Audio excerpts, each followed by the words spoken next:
good examples and skills that are really important to being a successful manager that I've found is basically being able to be task oriented.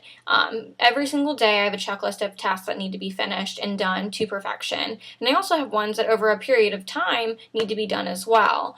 It's a very good quality and just as important as relationship skills, I would say, because you have to be able to get things done in a timely manner to perfection, or you can't be a manager.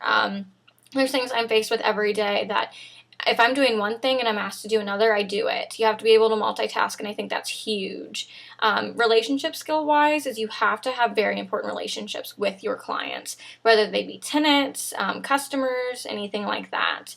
I have 285 of them, and it's very important to keep very good, steady relationships because they are what runs your business. Is next year they may or may not renew based on your attitude or just the relationship in general. So it's very important to me that I need to keep my relationship skills solid with not only my staff but my managers and my tenants.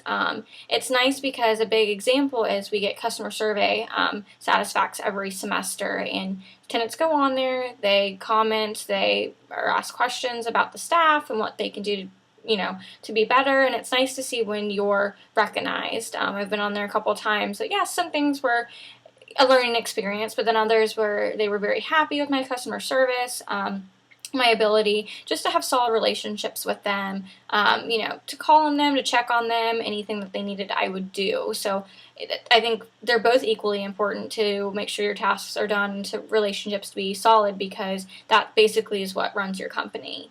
Another thing I would have to say that's a great accomplishment for me is just the fact that my staff looks up to me. I'm able to answer any questions at any time, regardless if it's 2 a.m. in the morning or if I'm at work. I'm always there setting a good example for them. I want them to be able to look up to me if they have any questions, or I want them to learn from me. So, what I do with the customers, I want them to also do as well in their own way, but also to make sure that they are always caring and, accommodating to them as well.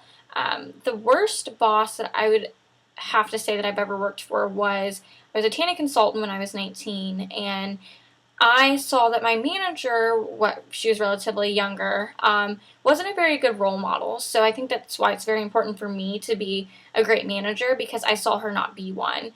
She would show up late. She sometimes wouldn't show up at all. She just didn't set good policies or procedures for her staff. They'd come in late. They would take product, and then it's kind of monkey see, monkey do. If they see that this manager is not being a good quality individual or leader in the office place, you're not going to have people that are going to respect you. They're going to walk on you, and they're going to, basically slip up, and your business is just going to fall. So it's one of those things that it's very important for me to be a very successful manager because I'm very passionate about this career. So hopefully one day I can grow even more.